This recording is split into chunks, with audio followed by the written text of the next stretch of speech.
Crescendolini. Rise up now, our Kundalini, traveling on ascension wave, future power of ancient days. 31st of midnight hour, ending thus to re-begin, opening up our inner power, and from darkness we transcend. Enter into something new, merge with all that we once knew. Happy New Year is twofold, marriage of the new and old. Happy New Year, N-E-W. Happy New Year, K-N-E-W. Yes, there is nothing new other than what we all knew. Quantum field, Crescendolini. Awaken now, our inner genie. Great crescendo through the window. Happy new we are. Welcome, beloved, and happy new eternal you. We are moving once again toward the turn of the year, where 2022 offers itself into 2023. And in that point of transition, the 31st at the midnight hour, where the 31st offers itself into the first, there is a chalice, a focal point of power, a access into the eternal now, in the harmonic convergence of these 2 years. As the years turn, there is access to the full power of the preceding year and the upcoming year. So by the grace of Creator Source, at the point of that transition of this year into the next, may we be of exalted intention. What we're thinking during that time, what we're feeling during that time, has tremendous power. There is also a great deal of chaotic energy that is released at the turn of the year. And we want to milk the miracle out of the shadows, and recognize that as we enter into the resonance of that which is new, N-E-W, we are the very essence of the new, K-N-E-W. The new, K-N-E-W, connects to total enlightenment, that which we eternally knew. The new, K-N-E-W, is in full alignment with the quantum field of creation, of infinite possibilities. And the new, N-E-W, is that which we call into manifestation and crystallization. new, K-N-E-W, is the resonance of formless. And the new N-E-W is the resonance of form. Formless gives birth to form, as new, K-N-E-W, gives birth to new, N-E-W. There are some very profound astrological occurrences as we move toward the entry into the next year. On the 28th, which is Wednesday in the Eastern time zone, and would be Thursday other parts of the world, Mercury goes retrograde. When Mercury goes retrograde, things of an outward nature slow down, and things of an inner nature, of the inner nature, accelerate. This is why there's double bookings and misscheduling and technical difficulty that happens when Mercury is retrograde. And communication turns inward, which means that the intuition speaks more profoundly when Mercury is retrograde.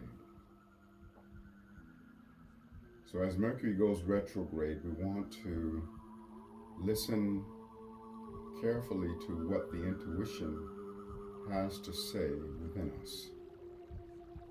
When we speak our truth to others, we want to speak in such a way that we're allowing that space between the words, which is the platform from which the intuition speaks,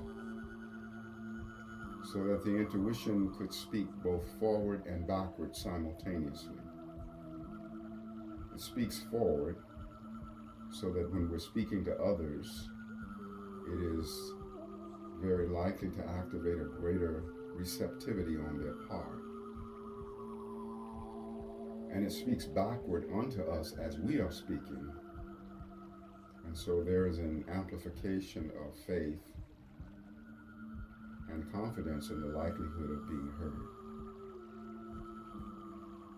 So we want to listen for what is it that the intuition has to say from the inner sanctum of our being.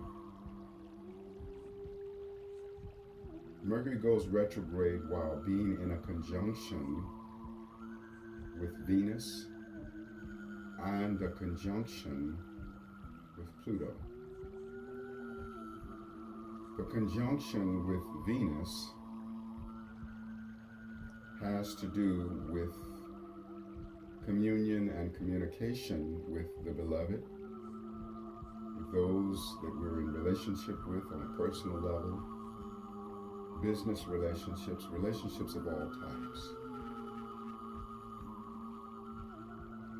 Mercury being retrograde conjunct Venus is an indication that it's important that we be very patient in our interactions at the relationship level. It's a time when telepathic communication in relationship can be stronger. There is a greater receptivity within the mind and heart to hear the voice that speaks from the stillness and the silence. So let us pay attention to what the inner voice has to say to us about our relationships, about all our relations. And also utilizing the opportunity of the veils between the dimensions being very thin. That's one of the great advantages of Mercury retrograde, is that we can have a deeper and more expanded communion with other dimensions, with the realm of heaven, and even coming into a greater mastery in wielding the forces of the quantum field, being able to wrap our feelings around our intentions and cause them to morph more swiftly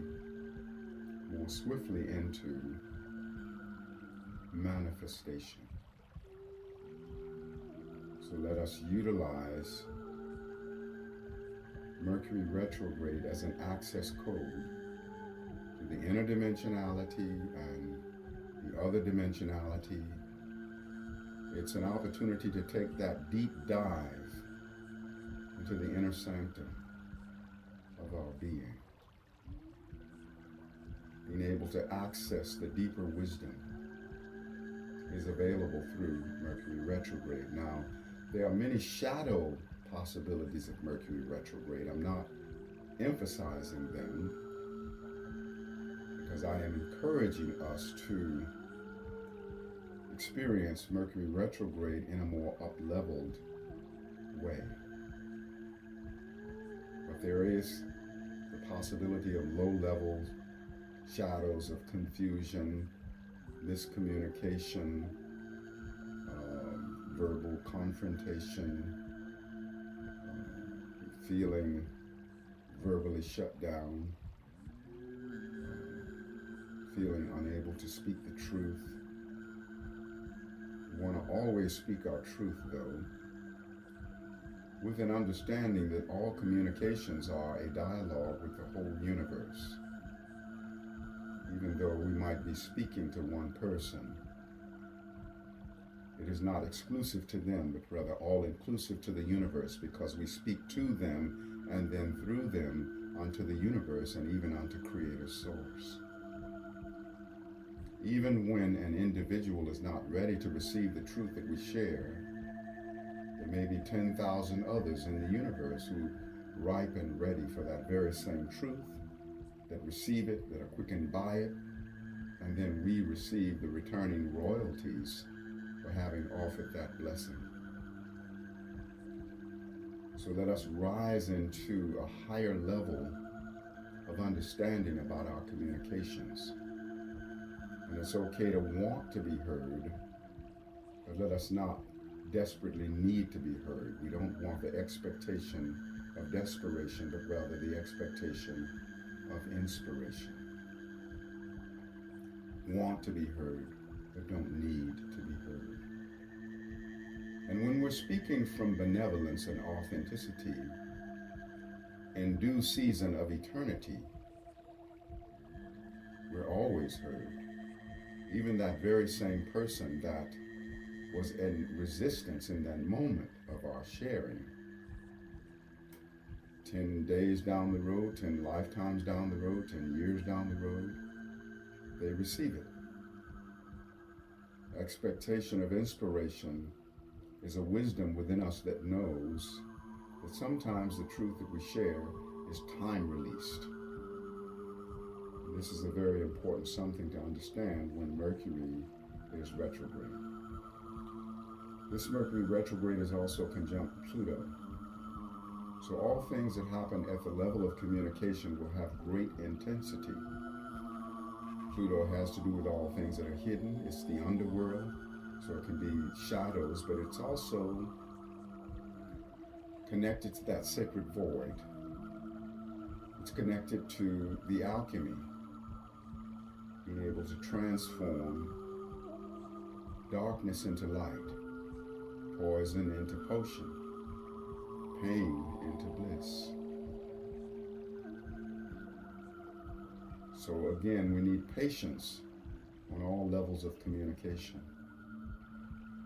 and knowing that we may be very sensitive at times to things that we are speaking, or that is, the others will speak things to us that we're sensitive about, and we can trigger others with the things that we speak. So let's be patient and loving in the way that we communicate with each other.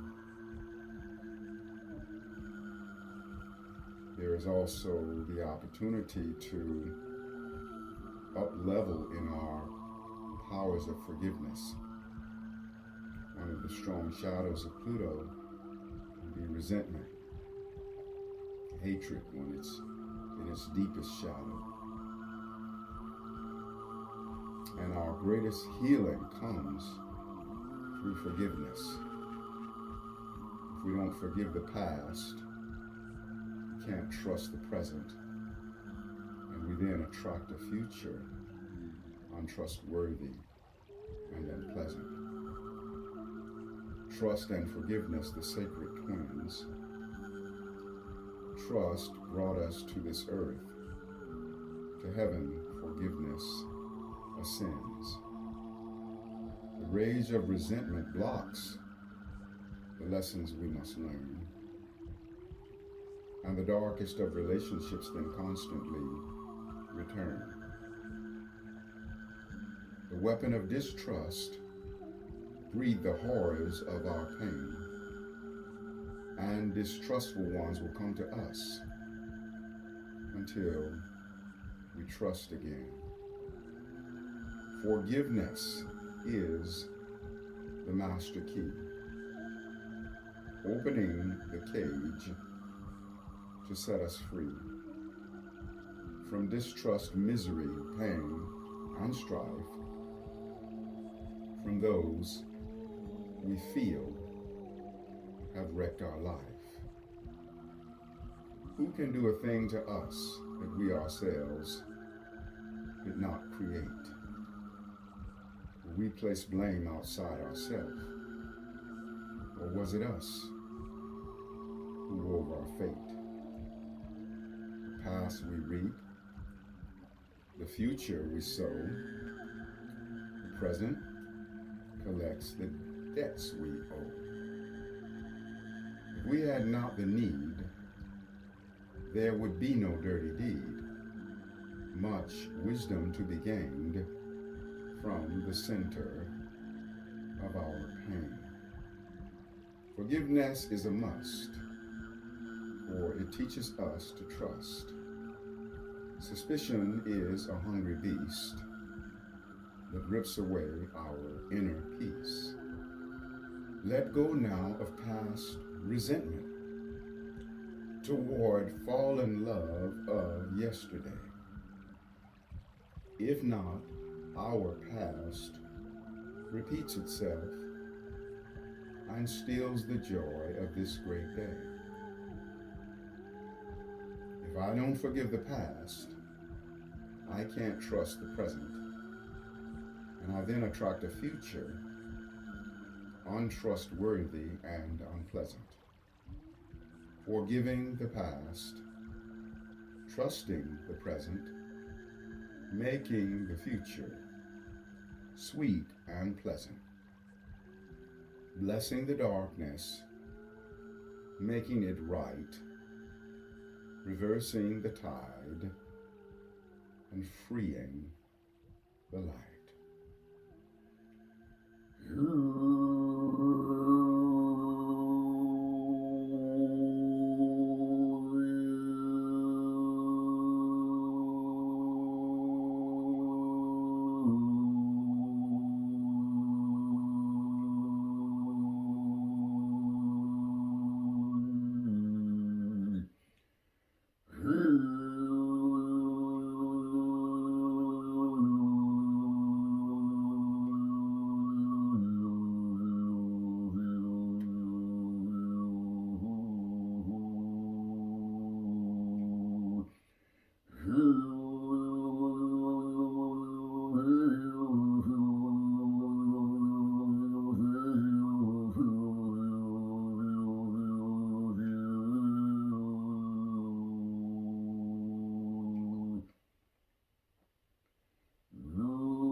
So, beloved,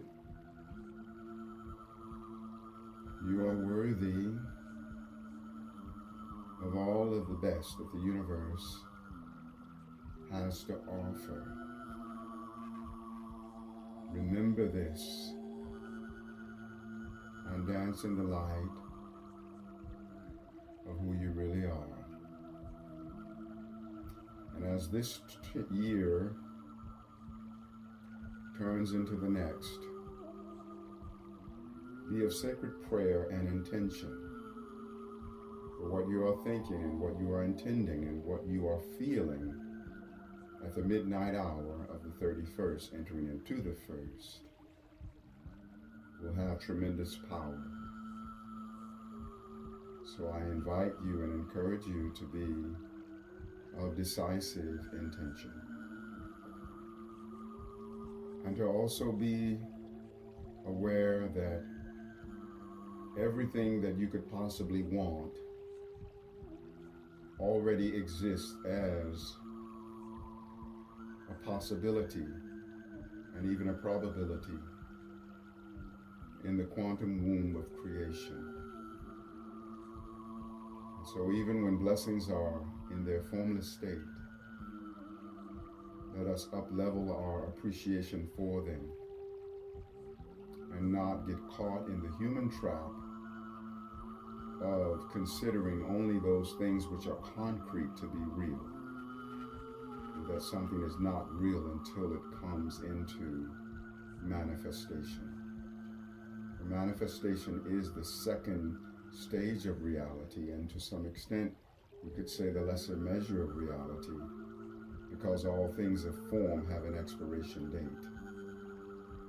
That which lives through eternity is the exalted feelings that we have about those manifestations of form. Thoughts and feelings create all forms, and blessings thrive before they are born.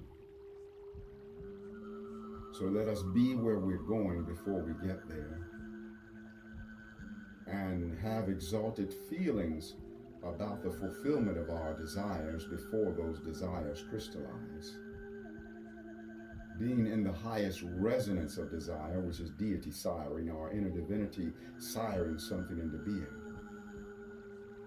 The highest desire is the evidence of its own fulfillment,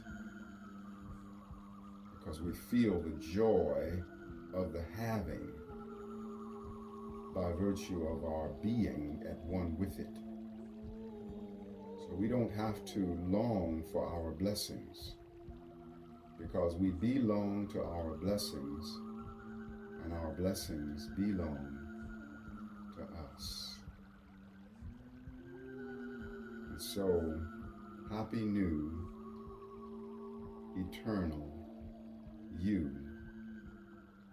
in the quantum field.